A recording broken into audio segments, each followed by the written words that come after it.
Naam, kama kawaida, macho ya wengi kwa hivi sasa katika michezo nchini Tanzania, hususan mashabiki wa Simba Sports Club kwa hivi sasa yapo pale nchini Misri, ambapo Simba wapo pale kwa ajili ya mechi ya hatua ya kwanza ya robo finali ya kombe la shirikisho barani Afrika. Sasa ni nini ambacho kinaendelea huko?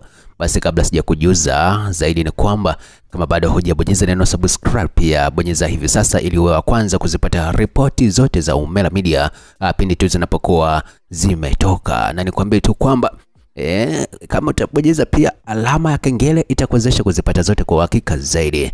Kama kawaida, nite Swax ID ndo ambaye nakuwa na nguruma kwa hivi sasa, wakati macho ya wengi yakiwa pale Misri. Ripoti ambazo zimenifikia hivi sasa mezani ni kwamba klabu ya Simba imezidi kuimarika zaidi kuelekea mechi yao ambayo wanakwenda kucheza dhidi ya Al Masry wa Arabu wa Egypt.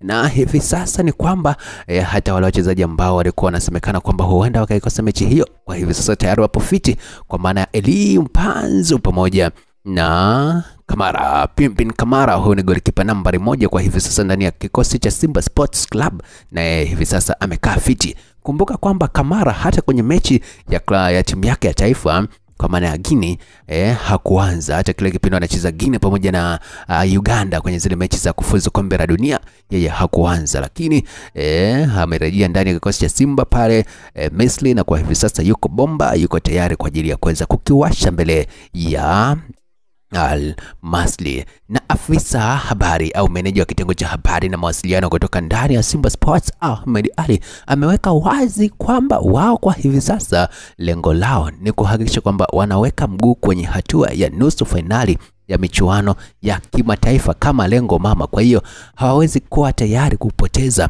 mbele ya Al Masry, japokuwa wanatambua wazi kwamba ni mechi ngumu na kibarua kigumu sana na kwenda kukicheza mbele ya Al Masry. Lakini mwisho wa siku ni kwamba kama Simba na wao pia lengo lao ni kuhakikisha kwamba wanaweka rekodi mpya barani Afrika, kwa sababu misimu ya hivi karibuni wamekuwa wakishia sana hatua ya robo finali, mpaka imefika muda sasa watani wao wajadi wanaanza kuwaita mwaka robo, lakini kwa hivi sasa wanahitaji kuweza kupiga hatua kubwa zaidi.